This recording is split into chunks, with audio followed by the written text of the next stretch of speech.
الله من الشيطان الرجيم. بسم الله الرحمن الرحيم. يا أيها الذين آمنوا لا تقربوا الصلاة وأنتم سكارى حتى تعلموا ما تقولون. صدق الله العظيم. সম্মানিত মুসল্লিবৃন্দ, রবিউস সানি মাসের চতুর্থ জুমাস। আজকের এই জুমায় আমরা অত্যন্ত গুরুত্বপূর্ণ বিষয় সালাত, এই সালাতের আহকাম ও ভুল ভ্রান্তি এই বিষয়ে আলোচনা শুনব ইনশাআল্লাহ। ওমা তৌফিকি ইল্লা বিল্লাহ। সম্মানিত মুসল্লিবৃন্দ, আমরা ধারাবাহিকভাবে ইমানের মৌলিক বিষয়ের আলোচনার পরে ইসলামের যে মৌলিক আহকাম, সেই আহকাম নিয়ে কথা বলছি। মৌলিক আহকাম তথা এবাদতের মধ্যে অন্যতম শ্রেষ্ঠ প্রধান এবাদত হলো সালাত। এই সালাত আমরা ফরজ জ্ঞানে প্রতিদিন 5 বার আদায় করি। 5 বার জামাতে মসজিদে এসে জামাতের সাথে আদায়ের চেষ্টা করি। কমের পক্ষে প্রতিদিন 30-32 রাকাত আমরা আদায় করি। 5 ওয়াক্ত সালাতে 17 রাকাত ফরজ, 12 রাকাত সুন্নাতে মুআক্কাদা, 3 রাকাত বেতের সালাত, এভাবে 30-32 রাকাত আমরা আদায় করি। সারা বছর এভাবে একজন মুমিন হিসাবে, মুসলিম হিসাবে আমরা সালাত আদায় করি। সালাতই মূলত একজন মুমিন আর গায়রে মুমিনের পার্থক্যর মূল স্তম্ভ, মূল ভিত্তি। সেই সালাত কিভাবে আদায় করতে হবে, সালাতের আহকাম আমরা কম বেশি জানি। সালাতের মধ্যে কিছু ফরজ কাজ, কিছু ওয়াজিব কাজ, কিছু সুন্নাহ কাজ আমরা আদায় করে থাকি। তো সালাতের যে বিধান রয়েছে আমরা পালন করে থাকি। মোটামুটি মুমিন হিসেবে প্রত্যেক মুমিনই সালাতের মৌলিক বিধান জানে ও মানে। তবে এই সালাতের মৌলিক যে বিধান, মৌলিক যে কার্যক্রম রয়েছে, সেই কার্যক্রমের সবগুলো এখন আজকে আমরা আলোচনা শুনব না। কার্যক্রমের কিছু কিছু বিষয় রয়েছে যেখানে আমরা না জেনে, ভুলবশত অথবা ইচ্ছা করে অনেক সময় ত্রুটি করে থাকি। এই মৌলিক অংশ আমাদের সকলেরই জানা থাকা দরকার এবং সতর্ক থাকা দরকার। কিছু কিছু ভুল আছে যেই ভুলের মধ্য দিয়ে সালাত বাতিল হয়ে যায়। কিছু কিছু ভুল আছে, ত্রুটি আছে, যেই ত্রুটির কারণে সওয়াব কমতে থাকে, গুনাহ হতে থাকে, গুনাহ হতে পারে, এমনকি সালাতও নষ্ট হতে পারে। তো এই সালাতের অন্যতম গুরুত্বপূর্ণ বিষয় রয়েছে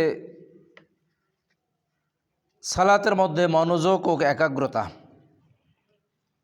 সালাতের মধ্যে মনোযোগ ও একাগ্রতা, বিনয় সালাতের অন্যতম একটি উদ্দেশ্য, গুরুত্ব। সালাতের মধ্য দিয়ে আমরা আল্লাহ তাআলার নৈকট্য হাসিল করার চেষ্টা করি, আল্লাহর সন্তুষ্টি অর্জন করার চেষ্টা করি। সালাতের মধ্য দিয়ে একজন মুমিনের মৌলিক দায়িত্ব পালন করার চেষ্টা করি। কিন্তু ছোটোখাটো ভুলের কারণে এই সালাত নষ্ট হয়ে যায় অথবা ত্রুটিপূর্ণ হয়ে যায়। সালাতে মনোযোগ থাকা ইম্পর্টেন্ট একটি বিষয়। যেমন আমরা হাদিসে জিবরাইলে জেনেছি, সেখানে রাসূলুল্লাহ সাল্লাল্লাহু আলাইহি সাল্লাম ইহসানের সংজ্ঞা দিতে গিয়ে নামাজের মধ্যে একটি গুরুত্বপূর্ণ বিষয়ের উল্লেখ করেছেন যে সালাতে আমরা এমনভাবে দাঁড়াবো যেন আমি আল্লাহ তাআলাকে দেখতে পাচ্ছি, আল্লাহর সম্মুখে দাঁড়াইছি এবং আল্লাহকে দেখতে পাচ্ছি, এরকম থিঙ্কিং নিয়ে, চিন্তা নিয়ে নামাজে দাঁড়াতে হবে।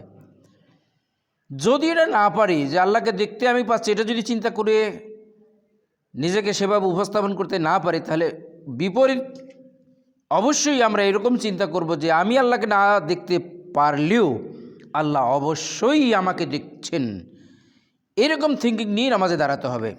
এটাকে খুশু বলি আমরা। এটা নামাজের একটা প্রাণ।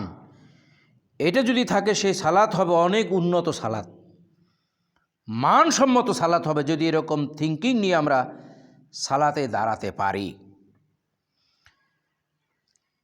প্রকৃত অর্থে সালাত আমরা বলছি, সালাত দ্বারা আল্লাহ তাআলার নৈকট্য হাসিল হয়, আল্লাহর সন্তুষ্ট অর্জন সম্ভব হয়।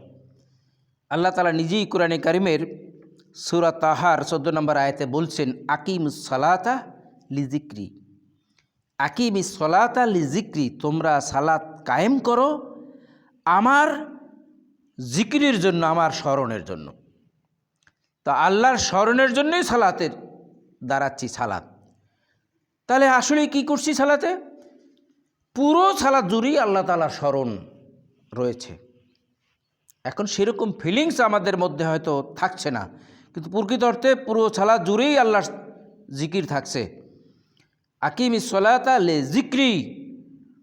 আমরা যখন সালাতে দাঁড়াই তখন এইরকম বড় এক জিকির দিয়ে শুরু করি, আল্লাহু আকবার। আল্লাহু আকবার বলে সালাতে ঢুকি। তারপরে অন্য অন্য যে কালেমাগুলো রয়েছে, যে বাক্যগুলো রয়েছে, সেই বাক্যগুলো আমরা বিভিন্ন জায়গায় পড়ি। প্রত্যেক বাক্যই আল্লাহকে স্মরণ করার জন্য। নামাজে দাঁড়ানোর পরে যখন আমরা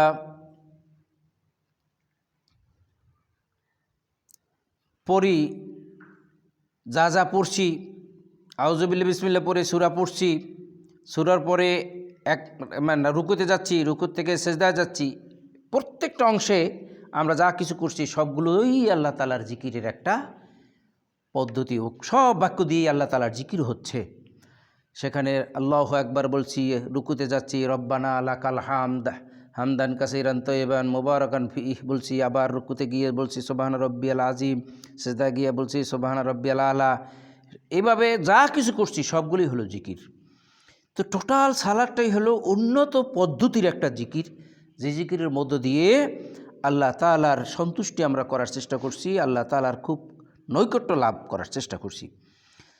তো এই সালাত আদায় করার ক্ষেত্রে আল্লাহ তাআলা কতগুলো বিধান বলে দিয়েছেন, রাসূলুল্লাহ সাল্লাল্লাহু আলাইহি ওয়াসাল্লাম সেগুলোর আবার ব্যাখ্যা দিয়েছেন।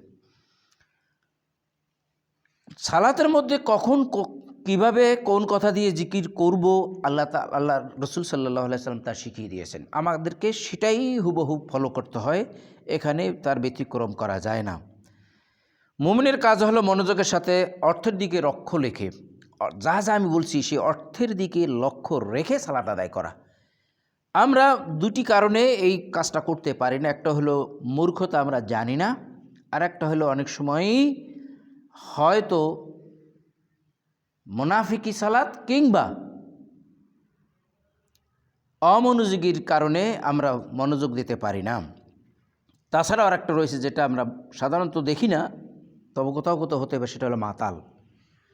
যখন কোনো মাতাল ব্যক্তি সালাতে দাঁড়ায় তখন সে কি বলে সেটা সে জানে না।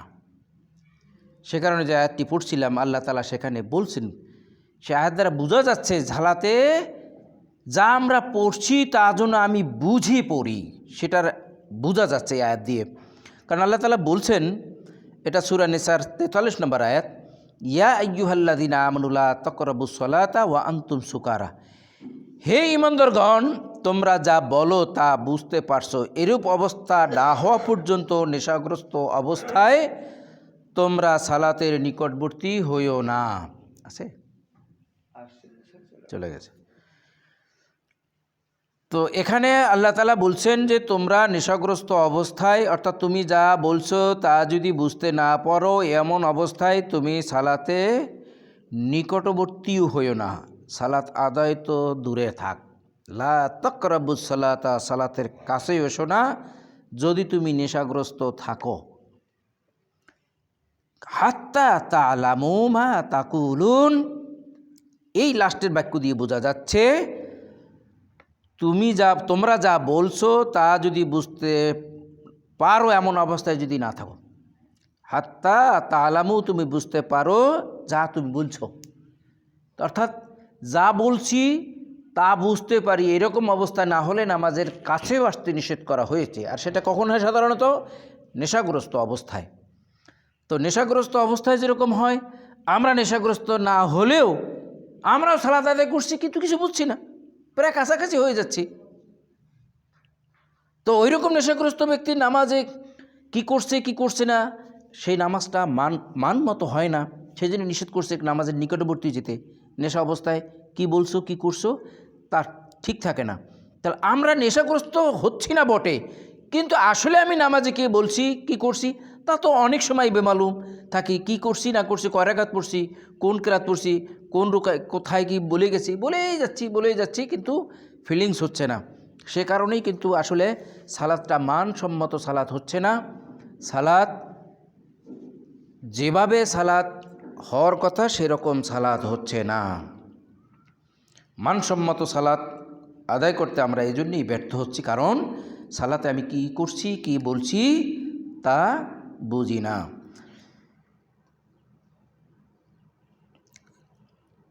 সূরা নিসার 142 নম্বর আয়াতে আল্লাহ তাআলা বলছেন, ওয়াইজা ক্বামু ইলাস সালাতি ক্বামু কুসালা ইউরাউনান নাসা ওয়ালা ইয়াযকুরুনাল্লাহা ইল্লা কলিলা।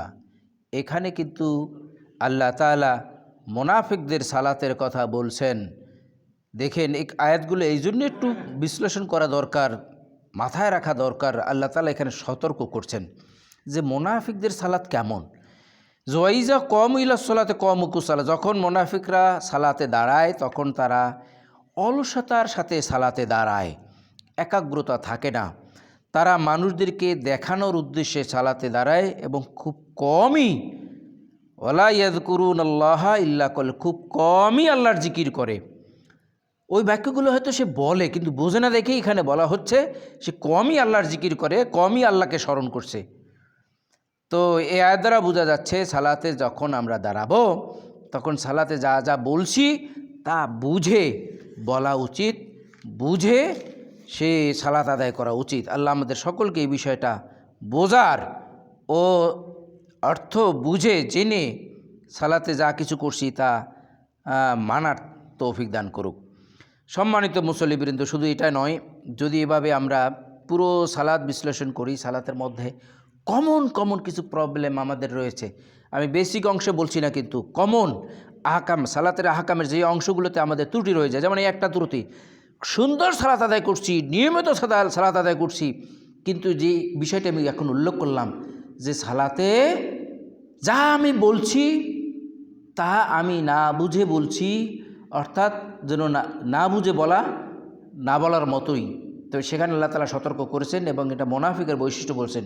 সুতরাং আমরা যা যা বলছি সহজ বাক্য, মোটামুটি কমন বাক্য, আমরা সবগুলোর অর্থও জানি, তবে একটু মনোযোগী যদি আমরা হই, খুশু থাকে, তাহলে উত্তম সালাত, সুন্দর সালাত আমাদের হবে ইনশাআল্লাহ। দেখেন অন্যত্র আল্লাহ তাআলা আলো বলছেন সূরা মুমিনুন এর 1 থেকে 2 নম্বর আয়াতে আল্লাহ তাআলা বলছেন, কদ আফলাহাল মুমিনুন আল্লাযীনা হুম ফি সলাতিহিম খাশিউন, ওই সমস্ত মুমিন সফল কাম হয়েছে যারা অত্যন্ত বিনয়ের সাথে সালাত আদায় করে। সালাত আদায়ের ক্ষেত্রে আল্লাহ তাআলা বলছেন হুম ফি সলাতিহিম খাশিউন। সূরা মুমিনুনের প্রথম আয়াত করা সকল মুমিনের জানা থাকা দরকার এবং বারবার পড়া দরকার। এখানে আল্লাহ তাআলা সফল কাম মুমিনের, সফল পূর্ণ মুমিনের বৈশিষ্ট্যের কথা ওখানে উল্লেখ করেছেন। তার মধ্যে প্রথমেই বলছেন কদ আফলাহাল মুমিনুন, ওই সমস্ত মুমিন সফল যাদের সালাত হবে এমন যে সালাতে তারা খাশিউন থাকে, অর্থাৎ বিনয়ের সাথে সালাত আদায় করে। তো এই বিনয়টা সালাতে থাকতে হবে। বিনয়টা নষ্ট করে শয়তান। সবসময় শয়তান সালাতে দাঁড়ালে পরে বিভিন্ন বিষয় আমাদের মধ্যে কী বলে স্মরণ করিয়ে দিয়ে মনোযোগটা নষ্ট করে দিয়ে দেয়। তো এই জন্য দেখা যাচ্ছে রাসূলুল্লাহ সাল্লাম বিভিন্ন সময় হাদিসে বলেছেন যে সাহাবারাও আসে রসুলের কাছে অভিযোগ করছে, ইয়া রাসূলুল্লাহ, সালাতে দাঁড়ালে পরে আমি বোধ করছি শয়তান আমাকে ওয়াসওয়াসা দেয়। তখন বলছে হ্যাঁ, রাসূলুল্লাহ সাল্লাম তখন বলছেন হ্যাঁ, তখন তোমাদের যখন তোমরা নামাজে দাঁড়াও তখন খিনজির নামক এক শয়তান তোমাদেরকে ধোঁকা দেয়। যদি এরকম ফিল করে তোমাকে ধোঁকা দিচ্ছে, আমরা ওটা করি না আমলটা, তখন তুমি বাম দিকে থুতু ফেলবে। বাম দিকে থুতু ফেলতে বলা হয়েছে। তো আর আউযু বিল্লাহি মিনাশ শাইতানির রাজিম বলবে, বাম দিকে থুতু ফেলবে আর আউযু বিল্লাহি মিনাশ শাইতানির রাজিম বলবে না।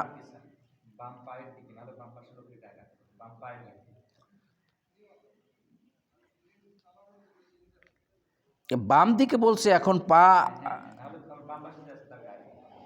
এটা বাম দিকে মানে কারো গায়ে নাই, এটা মুখটা ঘুরাইয়া আমার কাঁধে, কারো গায়ে নয়, কারো গায়ে নয়, আমারই কাঁধে। আর থুতু সত্যি সত্যি থুতু না, পায়ের দিকে দিলে তো আর নিচে আবার হবে। হাদিসটা হলো বাম দিকে, হাদিসটা হলো বাম দিকে। ব্যাখ্যা আমি আমার মতন করে করতে পারি না। তো আমাদের ওস্তাদগণ বলছেন যে এই মুখটা এরকম ঘুরায় নিজের কাঁধে, থুতু আর কারো গায়ে তো দেবো না, মুখটা ঘুরায় করব, এটা আসলে কারো গায়ে যাবে না, এটা থু যাবে না। এটা হলো বাম দিকে বলছে যে বাম দিকে আউযু বিল্লাহি মিনাশ শাইতানির রাজিম সালাতের মধ্যেই করব, কিন্তু অ্যাকচুয়ালি কোনো থু আমি মুখ থেকে বের করব না, কারো গায়ে দেব না। হাদিসটা আমি পড়ে শুনাই, দেখেন আপনার বাংলাটা কি হয়েছে।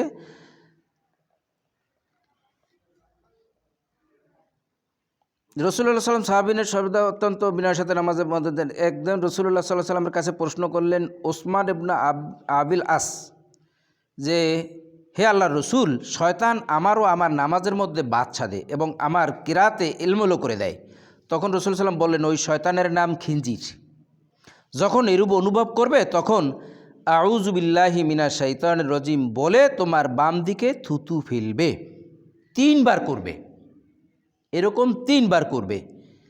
ওসমান রাদিয়াল্লাহু তাআলা আনহু বলেন আমি এরূপ করলাম, ফলে আল্লাহ উক্ত শয়তানকে আমার থেকে দূর করে দিলেন। এই হাদিসটি। তো হাজরিন, সালাতের একটি বড় ফরজ হলো সতর আবৃত করা। আর একটা গুরুত্বপূর্ণ বিষয়, সালাতে সতর কীভাবে আবৃত করবে। একজন মুমিনের কোমর থেকে অর্থাৎ নাভির উপর থেকে হাঁটু নিচ পর্যন্ত এতটুকু একজন পুরুষ মানুষ ঢাকবে, আর একজন নারী সমস্ত শরীর ঢাকবে, শুধুমাত্র মুখমণ্ডল, উভয় হাত এবং উভয় হাত, এই মুখমণ্ডল এবং উভয় হাত এতটুকু সে মাত্র খোলা রাখতে পারবে সালাতে। আমাদের মহিলাদের যারা নামাজ পড়ে তারা অনেক সময় এটি মেনটেন করতে ব্যর্থ হয়, কারণ অধিকাংশ সময় তারা শাড়িতে নামাজ পড়ে। শুধু শাড়িতে কিন্তু সমস্ত শরীর ভালো করে ঢাকা যায় না। শাড়িতে যদি সালাত আদায় করেও তাহলে উপর থেকে যেন একটা খেমার ব্যবহার করে, বড় চাদর ব্যবহার করে। এছাড়া ভালো পোশাক হবে নারীদের, মহিলাদের যদি সেলোয়ার কামিজ পরে তাহলে ফুল হাতা সেলোয়ার কামিজ, একটু লুজ ঢোলা ঢালা যদি হয় তাহলেও, এরপরে যদি ভালো ওড়না করে তাহলেও সমস্ত শরীর ঢাকা যাবে। আর উত্তম হলো যে মেক্সি টাইপ ড্রেস, ফুল হাতা মেক্সি টাইপের ড্রেস, একদম বোরকার মতো, এরপরে খেমার কিংবা বড় চাদর দিয়ে সমস্ত শরীর ঢেকে রাখবে। যদি এখান থেকে কিছু চুল বের হয়ে যায়, এখান থেকে চুল বের হয়ে যায়, কান বের হয়ে যায়, হাতের কোনো শরীরের অন্য কোনো অঙ্গ যদি নামাজে বের হয়ে যায় তার পুরো নামাজ তার বাতিল হয়ে যাবে, নামাজ হবে না। পুরুষ মানুষের তাই নাভির উপর থেকে হাঁটু নিচ পর্যন্ত অবশ্যই তাকে ঢেকে রাখতে হবে। যদি এর কোনো অংশ বের হয়ে যায় তাহলে সালাত আদায় হবে না। অনেক সময় আমরা দেখা যাচ্ছে একটু টাইট ফিট ড্রেস পরি, এমন একটা গেঞ্জি পরলাম, রুকুতে যখন গেলাম আস্তে করে পিছন থেকে এখান থেকে পিঠের উপর থেকে বের হয়ে গেল, এরকম যদি হয় তার নামাজ ফাসিদ হয়ে যাবে। সেই জন্য আমরা গেঞ্জিটা একটু লম্বা পরবো, ইন করা থাকে, যদি আবার এমনভাবে লাগানো থাকে যে রুকুতে এখানে বের না হয় তাহলে অসুবিধা হবে না। তবে বেশি টাইট ফিট না পরাই উত্তম। আর এমন পোশাক পরে নামাজে দাঁড়াবো যে কোনো অবস্থায় যেন আমাদের মূল সতরটা এই কোমরের উপর থেকে হাঁটু নিচ পর্যন্ত এর কোনো অংশ বের হয়ে না যায়। উত্তম ড্রেসে নামাজ পড়া ভালো। উত্তম ড্রেস হলো সুন্দর পোশাক, যে পোশাকে আমরা সামাজিকভাবে চলতে মর্যাদা বোধ করি, সেরকম পোশাকগুলোই মসজিদে আসে, আমরা মসজিদে পরবো ইনশাল্লাহ। তো সম্মানিত মুসল্লিবৃন্দ, অনেক কথা ছিল, আর কয়েকটা গুরুত্বপূর্ণ মাসালা নিয়েই কথা বলি যেটা আমাদের অহরহ সমস্যা হয়ে থাকে। সেটি হলো অত্যন্ত গুরুত্বপূর্ণ ব্যাপার যে রাসূলুল্লাহ সাল্লাল্লাহু আলাইহি ওয়াসাল্লাম এর সময় সূত্রা ব্যবহার করা, নামাজের সামনে থেকে হাঁটা চলা, এটা আমাদের মসজিদে অহরহ হয়। অনেক সময় অনেকে মুসল্লি বলেন এই বিষয়ে একটু কথা বলা দরকার। তো যখন জামাতে নামাজ হয়, ইমাম এর সামনে যদি সূত্রা থাকে, আমরা তো মসজিদে পড়ছি, সামনে ওয়াল আছে, সমস্যা নাই। যদি মাঠে নামাজ হতো, ইমাম সাহেবের একার সামনে যদি সূত্রা হয় আর বাইরে কারো সূত্র না থাকে, তাহলে সকলের পক্ষে সূত্র আদায় হয়ে যাবে। কিন্তু যখন একা একা পড়বো, তখন অবশ্যই, যখন অন্যেরা নামাজ না পড়ে আমি পড়বো, তখন একটা সূত্র নিয়েই জন্য আমি দাঁড়াই। এই কাজটা আমরা করি না। সূত্র নিয়ে মানে হলো সামনে একটা এমন প্রতিবন্ধক দেয়া যে আমার ওই এর বাহির থেকে মানুষ চলবে, সমস্যা নাই। যেমন এই স্ট্যান্ডটা যতটুকু আছে, এরকম বার্ষিক একটু কম হলেও অসুবিধা নেই, এরকম একটা প্রতিবন্ধক নিয়ে দাঁড়াতে হয়। কোনো কোনো মসজিদে সূত্র বানাই নিয়েছে। আমরা সাধারণত ওরকম না হলেও বারান্দায় কিংবা খাম্বার আড়ালে দাঁড়াই, এগুলো ঠিক আছে। তো এমনভাবে দাঁড়ানো উচিত নয় যে আরেকজন সামনে দিয়ে হেঁটে যেতে বাধ্য হয়। কিন্তু সামনে দিয়ে হেঁটে যাওয়াটা খুবই গুনাহ, খুবই শক্ত গুনার কথা বলা হয়েছে। কোনো হাদিস এসেছে যদি এর গুনার পরিমাণটা জানতো, তো 40 বছর পর্যন্ত এখানে দাঁড়ায় থাকতো, তবুও সে সামনে দিয়ে যেত না। তো তার মানে কি, সামনে দিয়ে যাওয়াটা খুব একটা শক্ত গুনাহ। আমরা যেন কারো সামনে দিয়ে এভাবে না হাঁটি, একটু সময় নিয়ে বসি অথবা সূত্র দেই। যদি পিছনে বেশিরভাগই ঘটনা ঘটে মাসবুক হলে, তখন তো সে বেচারা সূত্র কোথায় পাবে? পিছনে এসে দাঁড়াইছে, যতটুকু পেয়েছে আমি সামনে, এখন আমি হলাম তার মূলত সূত্রা। এখন আমি যদি সরে যাই, তাহলে অন্যরাও হাঁটবে, আমিও হাঁটলাম। আমি সরে যেতে পারি যদি সমান সমান হয়। মাসালাটা একটু ভালো করে বুঝি। আমি সামনে আছি, আমি যদি ডানে বামে যে কোনো একদিক গেলে আমি সামনে দিয়ে হেঁটে গেছি, এটা বোঝা যাবে না। অথবা সামনে চলে যাই, এটাও যেতে পারবো। কিন্তু দেখা যাবে যে কি, সে সূত্রাবিহীন হয়ে যাবে, অন্যরা তার সামনে দিয়ে চলে যেতে পারে। এবার সূত্রার পরিমাণটা একটু গুরুত্বপূর্ণ মাসালা। সূত্রার পরিমাণ আমরা কি করি, এইখানে দাঁড়াইছি, ওইখানে একজন দাঁড়াইছে, এখান থেকে আমি নড়তেছি না, এবার নষ্ট হয়ে যাচ্ছে না, এত দূরত্ব নয়। খেয়াল করছি মাসালাটা। অর্থাৎ ওই পিছনে লাইনে একজন দাঁড়াইছে, আমি এই সামনে, এখন আমি এখান থেকে নড়তেছি না, ওই একজন দাঁড়াইছে, এত দূরত্ব নয়। এই দূরত্বটা সাধারণত আমরা আমাদের স্ট্যান্ডার্ডে যতটুকু আমার সেজদার জন্য, অর্থাৎ এক কাতার, আমার কাতারের বাহির দিয়ে কেউ যদি হেঁটে যায়, যেতে পারে। মাসালাটা আর একটু সহজ হবে বুঝতে। যদি কেউ হেঁটে যায়, তাহলে অ্যাকশন কি? যদি কেউ হেঁটে যায়, তাকে বাধা দিতে হবে। তাহলে আমি যত দূরে নাগাল পাই, এর মধ্যে দিয়ে গেলেই আমি বাধা দিতে পারবো। তার দূরের থেকে গেলে তো দূর থেকে তো আমি বাধা দিতে পারবো না। অর্থাৎ আমার এই নাগালের মধ্যে দিয়ে যদি কেউ যায়, তাকে আমাকে বাধা দিতে হবে। কেউ হেঁটে যাচ্ছে, সাথে সাথে বাধা দিতে হবে। বাধা পেলে পরে সে সরে যাব। আর যদি বাধা ক্রস করে যায়, তাহলে মারব। কি কঠিন কথা হয়ে গেল না? মারব। আমি বলি নাই, রাসূল সাল্লাল্লাহু বলছেন। হাদিসটা শুনাই দিই। এই দেখেন, লা তুসাল্লি ইল্লা ইলা সূত্রাতিন ওয়ালা তাদা আহাদান ইয়ামুরু বাইনা ইয়াদাইক ফাইন আবা ফাল তুকাতিলুহু ফাইন মাহু আল কারিন। দেখেন হাদিসটার অর্থটা আমি করি। আড়াল বা সূত্রা ছাড়া সালাত আদায় করবে না, আর কাউকে তোমার সামনে দিয়ে, সূত্রার ভিতর দিয়ে, সামনে দিয়ে মানে সূত্রার ভিতর দিয়ে যেতে দিবে না। যদি সে জোর করে, তাহলে তার সাথে মারামারি করবে, কারণ তার সাথে শয়তান রয়েছে, তার সাথে করিন রয়েছে। ফাইন মাহু আল করিন, করিন নামের এক শয়তান রয়েছে, সেই কারণে তাকে মারামারি করতে বলা হয়েছে। হ্যাঁ, আমি আমার স্টুডেন্ট লাইফে দেখছি একজন এরকম, আমার পণ্ডিত ওস্তাদ, সে এরকম মানতেছে না, তারপর তাকে ঘুষি দিয়েছে, তারপরে সে গন্ডগোল করছে। পরে হাদিসটা যখন হুজুর বুঝাই দিয়েছে, তখন বলছে ঠিক আছে হুজুর, সে সারেন্ডার করছে না, ভুল হয়েছে আমার। তাহলে আমি জানতাম না, ওই লোক জানতো না। আসলে আমরা তো আসলে মারামারি করি না, এখানে হাদিস রাসূল তুকাতলা মারামারি করতে বলছেন, একদম হাদিসটা শব্দটা রয়েছে। অর্থাৎ তাকে বাধা দিতে হবে, বাধা না ফেললেও তাকে প্রয়োজন মারতে হবে, তারপরও তাকে ফিরাতে হবে, সামনে দিয়ে যেতে দেওয়া যাবে না। আর তাকে মারার কথাটা এই জন্য বলছে, যেহেতু তার সাথে একটা শয়তান রয়েছে। এই শয়তানই উদ্দেশ্য, মূলত ওই মানুষটির উদ্দেশ্য না।